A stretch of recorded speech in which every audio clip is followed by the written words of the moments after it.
Bonjour à tous et bienvenue sur la nouvelle vidéo de la chaîne Abel Boilly qui sera intitulée Quand l'exceptionnel nous ramène à notre humanité. C'est parti!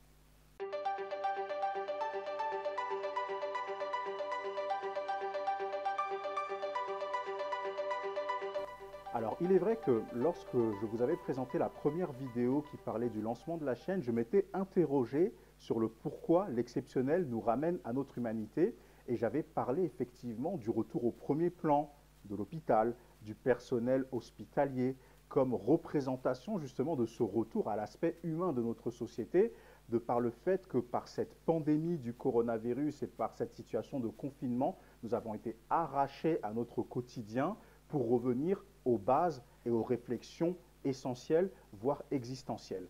Et il est vrai que c'est une question d'ordre sociologique, voire psychologique, mais qui mérite réflexion. Et j'aimerais vous donner 3 autres exemples où l'exceptionnel nous a ramenés à notre humanité. Premier exemple, la France championne du monde 98.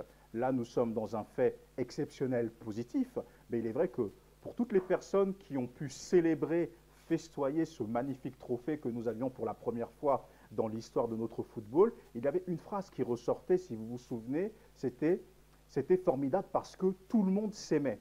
Comme s'il avait fallu une victoire en Coupe du Monde pour que nous puissions faire abstraction de nos origines sociales, de nos origines entre guillemets ethniques, de nos phénotypes ou autres, et l'étendard Black Blamber avait été mis en exergue comme pas possible. Deuxième exemple, cette fois-ci très malheureux, qui est issu d'une situation qui nous a tous horrifiés, mais qui a quand même consolidé un esprit de solidarité très important. Ce sont les attentats malheureux de 2015, où nous avons vu comment, au-delà des débats, être Charlie ou ne pas être Charlie, nous avons pu nous retrouver dans une unité nationale et comment nous avons pu vraiment élever nos forces de l'ordre, élever nos soldats qui nous protègent et qui se battent tous les jours.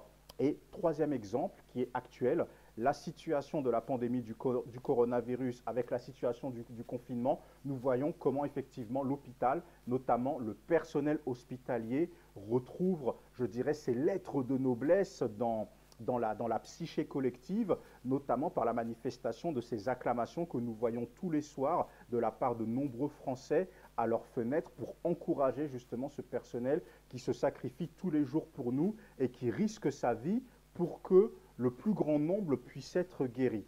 Donc voilà, c'est quelque chose de très intéressant. Pourquoi? Parce que, comme le dit le titre de la vidéo, c'est toujours l'exceptionnel qui nous ramène à notre humanité. Lorsque l'exceptionnel est positif, on se rend compte du magnifique potentiel que l'on a. Et lorsque l'exceptionnel est négatif, on se rend compte que l'on passe au quotidien à travers de notions essentielles comme l'amour du prochain et la solidarité. Et c'est vrai qu'il y a plusieurs cas de figure inhérents à ces exceptionnels. Il y a effectivement le premier cas où il y a une réelle prise de conscience avec une volonté de changer des habitudes, de prendre des résolutions lorsque les situations vont revenir à la normale.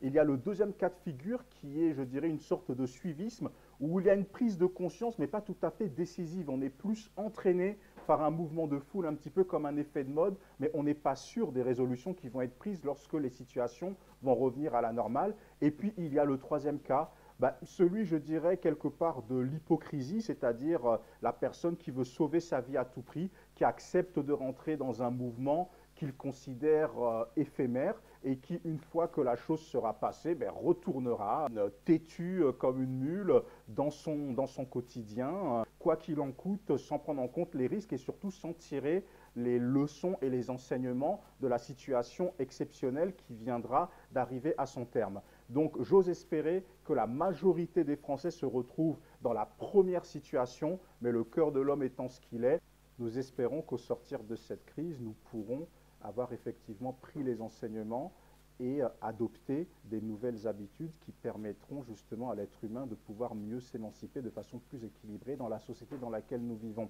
Cette situation de confinement nous permet d'apprécier les choses à leur juste valeur. Prenons les catégories socio-professionnelles, nous nous rendons compte effectivement que les métiers les plus importants ne sont pas forcément ceux que l'on croyait. Il y a une mise en avant, une prise de conscience de l'importance réelle des métiers qui sont considérés comme invisibles au quotidien. Et nous voyons la dichotomie, le fossé et la contradiction même importante entre, d'un côté, la hiérarchie salariale et la reconnaissance sociale, et de l'autre côté, la véritable utilité de certains métiers. En effet, nous voyons que certains métiers qui jouissent déjà d'un certain prestige et d'un certain respect, comme les médecins, les infirmiers qui sont en première ligne, sont toujours appréciés à leur juste valeur, voire encore plus de par cette situation exceptionnelle.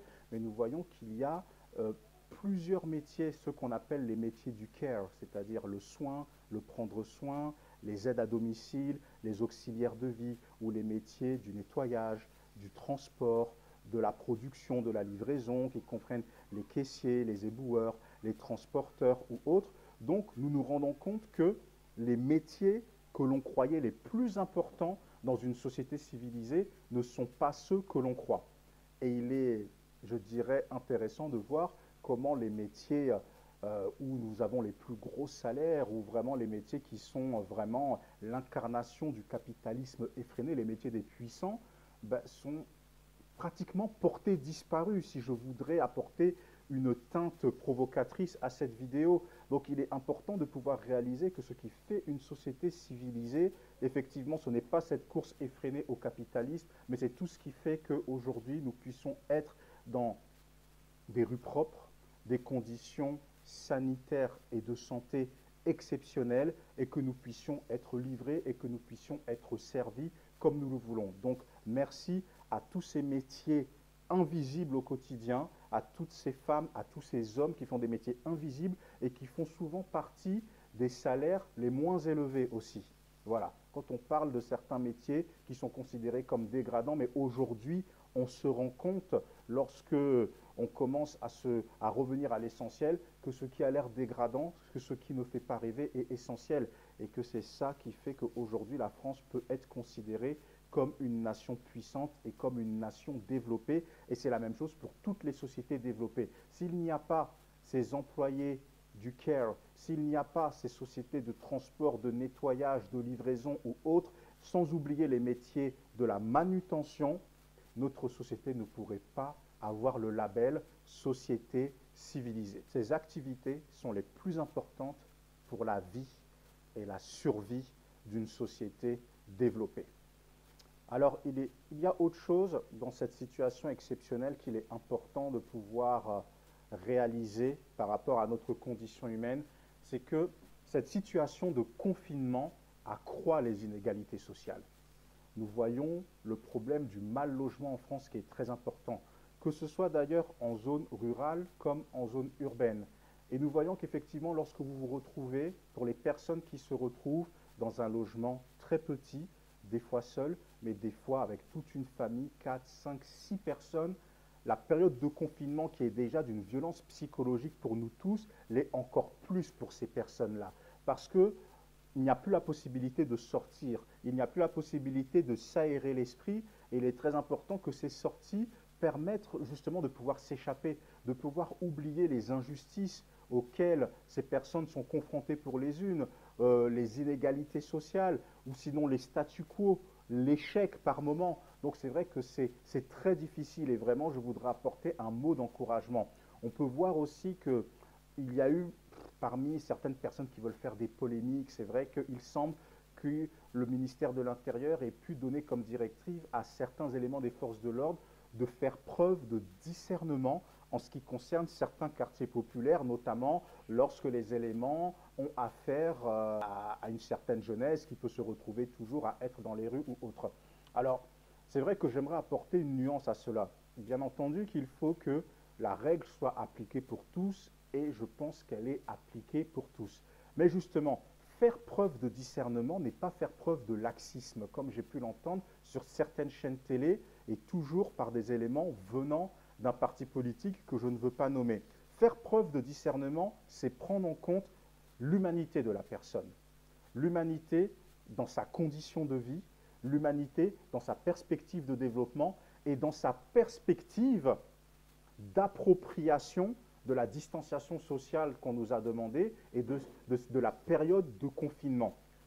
L'intérêt que nous avons, c'est que cette période de confinement puisse être la plus efficace possible pour que nous puissions sortir le plus rapidement possible, justement, de cette pandémie du coronavirus qui est en train de gangréner nos vies et qui est en train de nous faire mal en réalité. Mais c'est vrai qu'il faut prendre en compte les choses, il ne faut pas brusquer. Et ça ne veut pas dire que c'est du laxisme comme je l'ai dit, mais il y a la lettre, il y a l'esprit de la lettre. La loi doit être appliquée et toute personne qui se retrouve hors la loi doit être sanctionnée. Mais il faut faire attention. Tout le monde n'a pas les mêmes privilèges, tout le monde n'est pas né sous la même étoile. Donc il est important de toujours jauger la situation. Ce n'est pas évident. Et bien entendu, je ne mets pas tout le monde dans le même panier. Effectivement, j'ai pu avoir des témoignages de jeunes qui, volontairement, parce qu'ils sont toujours dans cette défiance de l'autorité, ne veulent pas respecter la loi de confinement. Mais moi, je ne parle pas de personnes qui font le choix d'être hors la loi parce que ça leur procure une sorte de plaisir malsain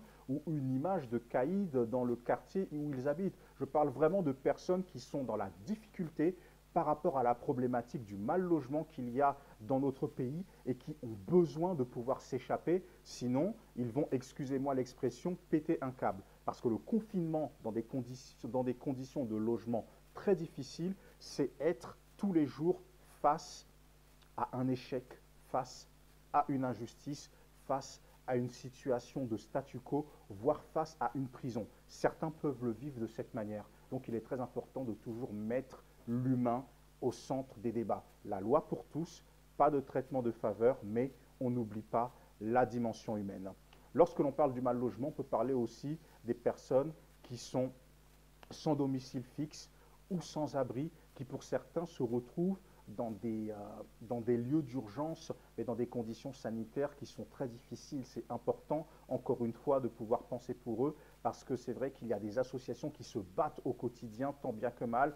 Vous voyez certains endroits où sont vraiment confinés des personnes qui sont en situation immobilière très difficile. Ce sont de véritables bombes à retardement sanitaire. Donc c'est la raison pour laquelle dans ces cas aussi, il faut prendre en considération l'humain. Donc bien entendu, j'adresse mes sincères encouragements à toutes ces associations humanitaires qui se battent vraiment au quotidien pour que nous puissions, dans ce faire ensemble, essayer, au moins tenter dans une utopie qui est tout à fait nécessaire en situation de crise, d'avoir des conditions les plus dignes possibles en cette phase de confinement.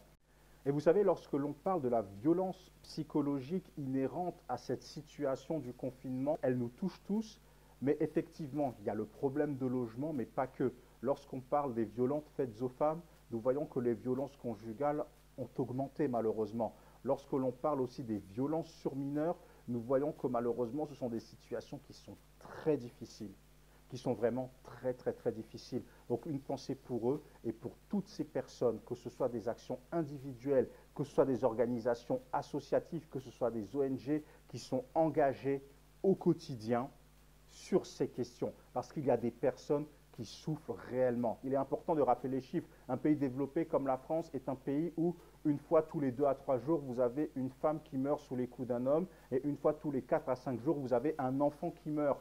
Et on ne va même pas encore sur les cas des abus sexuels sur mineurs ou autres. Il y a vraiment des personnes qui souffrent. Donc vraiment, encourageons tous ces acteurs de terrain qui sont là, qui, malgré la situation de confinement, sont mobilisés pour que les choses puissent aller autant que faire se peut le mieux possible. Donc voilà, c'est très important. Et nous aurons très prochainement sur notre chaîne notre première invitée qui est une femme issue du milieu associatif avec qui je travaille beaucoup, qui fait partie de ces personnes qui se donnent corps et âme pour aider les femmes qui subissent des violences conjugales, pour aider des enfants qui sont battus. Donc je peux dire que c'est une experte sur la question de la protection de la femme et de la protection de l'enfance. Elle est juriste en plus, donc elle va pouvoir nous parler un petit peu de ses actions au quotidien, mais aussi du particularisme organisationnel de ses actions en temps de confinement. Et ce sera quelque chose qui, je pense, un moment de partage très édifiant et très important pour nous. Bien entendu, comme je le disais, tout n'est pas noir, tout n'est pas blanc, et heureusement, il y a des bonnes choses.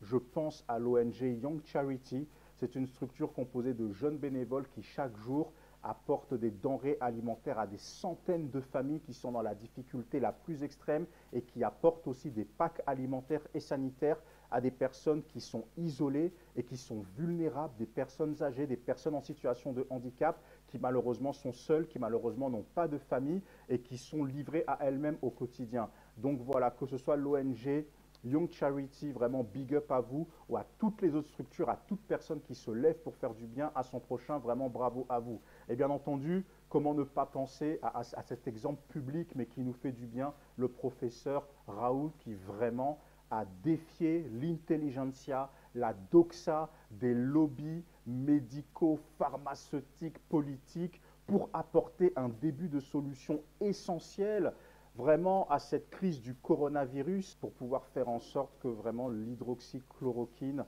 puisse être prescrit officiellement de façon tout à fait légale par les médecins à des personnes qui présentent les premiers symptômes du coronavirus. C'est quelque chose de très important. Ça n'empêche pas au laboratoire, ça n'empêche pas au corps médical de travailler un vaccin, notamment pour les personnes qui sont dans des phases plus avancées et plus dangereuses, lorsque le pronostic vital notamment est engagé. Mais nous sommes en guerre, comme a dit le président de la République. Donc lorsque la guerre est déclarée, on a besoin de soldats, on a besoin de héros connus et non connus qui manifestent un zèle particulier au quotidien et qui manifestent un fruit dont nous pouvons tous jouir aujourd'hui en cas de difficultés sanitaires. Voilà. Pour finir cette vidéo, une petite touche internationale, deux petits points. Premier point pour dire que l'idée de l'Union européenne est quelque chose de très lointaine. Nous voyons que lorsqu'il y a des situations de crise exceptionnelles, chaque État-nation fonctionne comme un bloc de façon individuelle ou choisit avec qui il veut travailler. Nous avons vu des États qui ont décidé de fermer leurs frontières sans demander autorisation à personne. Et nous voyons des États, certains, comme la France et l'Allemagne, qui décident de fonctionner ensemble, mais c'est vraiment la décision de chacun. Et on a beau nous dire que l'ensemble des ministres de l'Intérieur de chaque État européen ou l'ensemble des ministres de la Santé sont en contact quotidien. Mais oui, ça encore heureux, on le croit, et il n'y a pas besoin de l'Union européenne pour ça. Mais nous dire qu'aujourd'hui que l'Union européenne est une machine bien huilée qui fonctionne, nous en sommes encore très loin. Pour l'instant, il n'y a que l'euro qui est vraiment quelque chose de concret pour la population et qui a plus tendance à nous plomber qu'à nous donner du pouvoir d'achat. Mais ceci, c'est un autre débat. Et deuxième point, la situation de l'Afrique. Alors nous voyons que l'épidémie de coronavirus est en train de se propager et je pense que sur le continent, ça va vraiment être quelque chose de très difficile. Si on rappelle la situation de la mauvaise gouvernance, de la problématique de l'aménagement du territoire africain, que ce soit sur le plan routier, sur le plan ferroviaire, sur le plan des hôpitaux, des écoles, il risque dans les semaines à venir d'avoir des situations sanitaires très difficiles. Vraiment très difficiles. Donc vraiment, si vous avez de la famille, si vous avez des amis, si vous avez vraiment du réseau africain, il faut le mobiliser. Là, c'est le moment d'être dans l'entraide. Il n'y a pas de solution miracle, mais il faut alerter sur l'aspect du confinement. Alors bien entendu, sur le continent africain, l'aspect du confinement ne pourra pas être manifesté comme en Europe, comme aux États-Unis ou autres. Le mode de vie, quand vous allez dans un village, par exemple, à l'arrière-pays, ce n'est pas le même. Donc effectivement, il y a toute une stratégie africaine à revoir. Et n'attendons pas forcément que ça vienne d'en haut, que ça vienne des politiques, que ça vienne des maires, que ça vienne des députés, des sénateurs. Ça doit commencer par chacun d'entre nous. Vraiment, comme je le disais, vous avez de la famille, vous avez des amis. N'hésitez pas à mobiliser si vous avez l'opportunité de pouvoir joindre le continent africain, apporter un encouragement, apporter un témoignage. N'hésitez pas à le faire parce que dans les semaines à venir, je pense que le pic épidémique, lorsqu'il sera atteint en Afrique, nous allons être beaucoup à pleurer nos frères et nos sœurs qui sont sur le continent. Donc c'est très important. Pour le faire ensemble, il n'y a pas de mesure miracle. Il n'y a pas d'action super héroïque. Ça commence par nous-mêmes et ce sont des actions simples, témoigner de la solidarité, témoigner de l'affection, montrer à son frère ou à sa sœur en humanité qu'on est présent, qu'on se dispose en tant qu'oreille attentive. C'est déjà ça le faire ensemble. Donc voilà, c'est la fin de notre vidéo.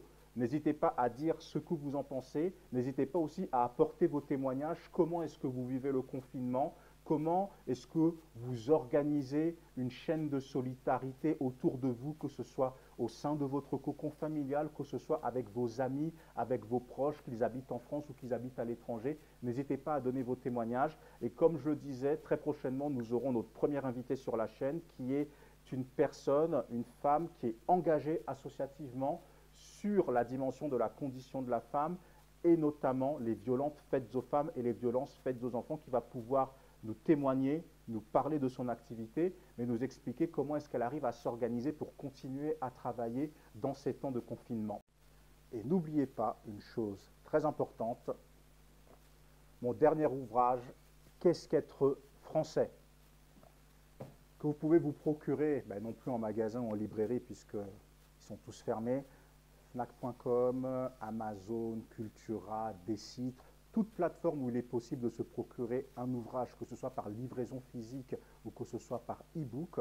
Le livre Qu'est-ce qu'être français est disponible, et dès la prochaine vidéo, je pense que nous allons pouvoir rentrer dans le vif du sujet, de par le fait que je vais vous présenter un petit peu cet ouvrage, pourquoi je l'ai écrit, dans quel but, comment je compte l'utiliser sur le terrain, et au fur et à mesure, nous allons pouvoir, avec aussi des invités, aborder un petit peu les différents arguments qui sont étayés dans ce livre pour pouvoir débattre et espérer arriver à quelque chose qui pourra tous nous unir. Et d'ailleurs, vous aurez la possibilité de donner vos avis à chaque fois sur la question qu'est-ce qu'être français, à travers le prisme d'un argument qui sera pris à chaque vidéo. Et j'espère que ça sera quelque chose de très important, une approche pas psychologique mais sociologique, je le dirais, pour une question qui est devenue existentielle.